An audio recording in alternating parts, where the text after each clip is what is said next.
নমস্কার বন্ধুরা, সীমা রান্নাঘরে আবারও সবাইকে স্বাগতম। দেখুন এখানে আমি চিড়ে নিয়েছি, পরিমাণ মতো চিড়ে নিলাম। চিড়েগুলো আগে ভালো করে ধুয়ে নেব, ধুয়ে জলটা ঝরিয়ে রেখে দেব। জল ঝরানো হয়ে গেছে আমার, কিছুটা সময় ভিজিয়ে রেখে দিয়েছিলাম। এবার আমি এতে পরিমাণ মতো চিনি আর নুন মেশাবো। আজকে আমি চিড়ার পোলাও বানিয়ে আপনাদেরকে দেখাচ্ছি, কীরকম লাগছে অবশ্যই জানাবেন। ভালো লাগলে অবশ্যই আমার চ্যানেলটাকে সাবস্ক্রাইব করে দেবেন। যারা করে দিয়েছেন তাদেরকে অসংখ্য ধন্যবাদ। চিড়ার পোলাওটা আমার কীরকম হয়ে অবশ্যই জানাবেন। এবার আমি একটা কড়াইতে পরিমাণ মতো ঘি দিয়ে দিলাম, দিয়ে বাদামগুলো ভেজে নেব হালকা করে। বাদামগুলো ভেজে আমি একটা বাটিতে উঠিয়ে নেব। এবার আমি এতে কালো সর্ষে ফোড়ন দিয়ে দেব। এবার আমি এতে কারি পাতা, পেঁয়াজ দিয়ে ভালো করে একটু ভেজে নেব।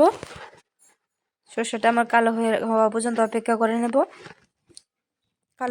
কারি পাতাটি আমি আগে ভালো করে ধুয়ে নিয়েছিলাম। পেঁয়াজটা আমি বেশি ভাজবো না, হালকা করে একটু ভেজে নেব।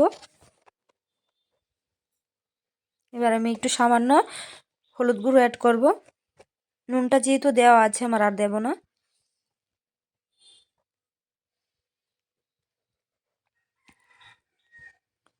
এবার আমি যে জিরাগুলো ভিজিয়ে রেখেছিলাম ওগুলো দিয়ে দেব, দিয়ে তার মধ্যে বাদামগুলোও দিয়ে দিলাম, দিয়ে একটু ভালো করে নাড়াচাড়া করে নেব।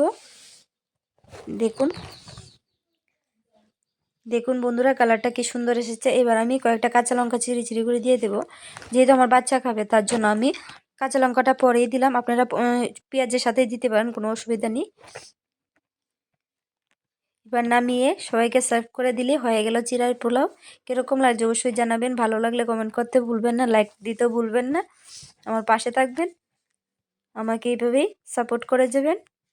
অনেক অসংখ্য ধন্যবাদ।